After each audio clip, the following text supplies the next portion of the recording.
আরও একটি নতুন ভিডিওতে স্বাগতম সবাইকে।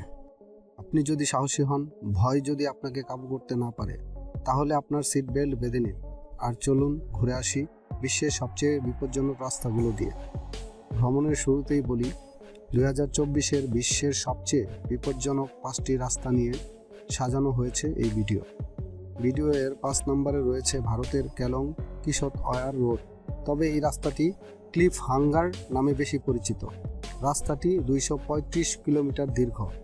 2007 সালে আনুষ্ঠানিকভাবে ভারতের একটি জেলা গড়ে ওঠে, যার নাম কিশত ওয়্যার, যা নীলম ও জাফরানের দেশ হিসেবে পরিচিত। জাম্মু কাশ্মীর থেকে কিশত ওয়্যার 235 কিলোমিটার দূরে অবস্থিত। আর ভারতের অন্যতম এই কঠিন রাস্তাটি জাম্মু কাশ্মীর থেকে কিশত ওয়্যারের দিকে নিয়ে যায়। এই রাস্তাটি প্রায় 100 মাইল পর্যন্ত কোনো রেল লাইন নেই, তবে হাজার হাজার ফুট নিচে রয়েছে মনোরম দৃশ্য। রাস্তাটি খুবই খাড়া, যার উচ্চতা 2000 মিটার, সমুদ্রপৃষ্ঠ থেকে 1410 মিটার থেকে 3005 মিটার পর্যন্ত দূরত্ব। বিপজ্জনক এই রোডটিকে কিছু পর্যটক কিলার রোড বলে অভিহিত করেছে এবং এই সড়কটিকে তৈরি করতে রেকর্ড সংখ্যক শ্রমিক তাদের প্রাণ উৎসর্গ করেছেন। নাম্বার 4-এ রয়েছে রোমানিয়ার ট্রান্স-ফাগারাসান রোড। ইউরোপের সবচেয়ে বিখ্যাত এবং সবচেয়ে বিপজ্জনক রাস্তা হলো ট্রান্স-ফাগারাসান হাইওয়ে রোমানিয়া। 150 কিলোমিটার দীর্ঘ এবং 2000 মিটারেরও বেশি উচ্চতা ও রাস্তাটিতে রয়েছে হেয়ারপিন বাঁক এবং টানেল। 1970 সালের গোড়ার দিকে কৌশলগত সামরিক রাস্তা হিসেবে নির্মিত করে ট্রান্সিলভানিয়া এবং ওয়ালাচিয়ার অঞ্চলকে সংযুক্ত করে। অনেক উচ্চ ব্যয়ে সামরিক বাহিনী দ্বারা নির্মিত করা হয় রাস্তাটি। সরকারি রেকর্ডে রাস্তাটি তৈরি করতে 40 জন সৈন্য প্রাণ হারিয়েছে, কিন্তু সহকর্মীদের দ্বারা অনুমান করা হয় এর সংখ্যা শত হবে। রাস্তাটি আনুষ্ঠানিকভাবে 20 সেপ্টেম্বর 1974 সালে চালু করা হয়, যদিও বেদ পাকা করা 1980 সাল পর্যন্ত অব্যাহত ছিল। নাম্বার 3-এ রয়েছে বলিভিয়ার ইউহাঙ্গাস রোড। উত্তর ইউহাঙ্গাস রোড বিশ্বের সবচেয়ে বিখ্যাত বিপজ্জনক রাস্তাগুলির মধ্যে একটি।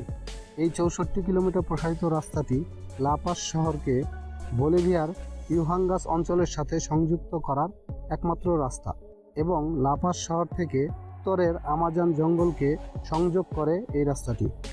1930 সালে প্যারাগুয়ের বন্দীদের দ্বারা নির্মিত হয়েছিল এই রাস্তাটি। প্রতি বছর গড়ে 200 থেকে 300 এর মতো মানুষ মারা যায় এই রাস্তায়। পাহাড়ের মধ্য দিয়ে যাওয়া এই ভয়ঙ্কর রাস্তাটিতে সবচাইতে বড় চ্যালেঞ্জ নুড়ি পাথর, কুয়াশা, বৃষ্টি এবং সরু মোচড়, তাই এটিকে ডেথ রোড নামে এর ডাকনাম দেওয়া হয়। নাম্বার 2-এ রয়েছে তুরস্কের বেবার্ড D915।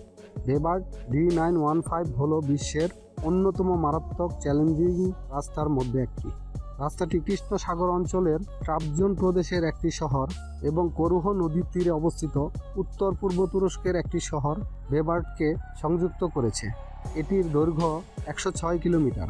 একসময় এই রাস্তাটি চীন ও ইউরোপের মধ্যে প্রাচীন বাণিজ্যের পথ ছিল।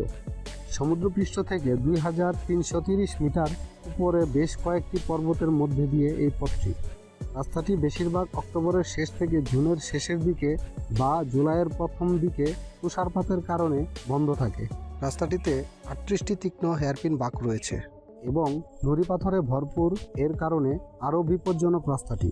1916 সালে রাশিয়ান সৈন্যদের দ্বারা নির্মিত হয়েছিল বেবার্ড D915 রাস্তাটি। এই পথটি স্থানীয়দের যাতায়াতের জন্য মূল পথ হিসেবে ব্যবহার হয়। নাম্বার 1 ও সর্বশেষ রাস্তাটি চীনের সিচুয়ান তিব্বত হাইওয়ে। রাস্তাটি চীনের সবচেয়ে দ্রুতগামী এবং বিশ্বের সবচেয়ে কঠিন রাস্তার মধ্যে একটি। চেংদু লাসা হাইওয়ে, যাকে সংক্ষেপে সিচুয়ান তিব্বত হাইওয়ে বলা হয়। এই রাস্তাটি পূর্বের সিচুয়ান প্রদেশের রাজধানী চেংদু থেকে শুরু হয় এবং পশ্চিমের তিব্বতের রাজধানী লাসায় শেষ হয়। এই মহাসড়কটি উদ্বোধন করা হয়েছিল 25 ডিসেম্বর 1954 সালে। এই মহাসড়কটি দুটি অংশে বিভক্ত, যার একটি দক্ষিণের রাস্তা এবং অন্যটি উত্তরের রাস্তা নামে পরিচিত। সিচুয়ান তিব্বত হাইওয়ের দক্ষিণ রাস্তাটি সাংহাই থেকে ঝাংমু পর্যন্ত বিস্তৃত এবং এই রাস্তাটির দৈর্ঘ্য 2149 কিলোমিটার। উত্তরের রাস্তাটি চেংদু থেকে নাগকু পর্যন্ত বিস্তৃত এবং এই রাস্তাটির দৈর্ঘ্য 2293 কিলোমিটার। পথটির পাশ দিয়ে পরিবর্তনশীল মনোরম দৃশ্য, বৈচিত্র্যময় আবহাওয়া ও দিনে 4টি ঋতু পরিবর্তন হওয়ার অনুভূতি পাওয়া যায়। তবে তুষারপাত এবং ভূমিধস এই রাস্তার অন্যতম বিপদের কারণ ও পূর্ব তিব্বত মালভূমিতে হেংডুয়ান পর্বতমালার মধ্য দিয়ে যাওয়ার রাস্তার অংশটি সবচেয়ে বিপজ্জনক। এর জন্য এই রাস্তাটুকুকে বলা হয় মন স্বর্গে দেহ নরকে। ভিডিওটির শেষ করার আগে আপনাদের বলবো, রাস্তা সাবধানে পার হন, গাড়ি সাবধানে চালাবেন এবং ভ্রমণের সর্বোচ্চ সাবধানতা অবলম্বন করুন। একটি দুর্ঘটনার কারণে আপনি ও আপনার পরিবারে নেমে আসতে পারে অন্ধকার। ধন্যবাদ।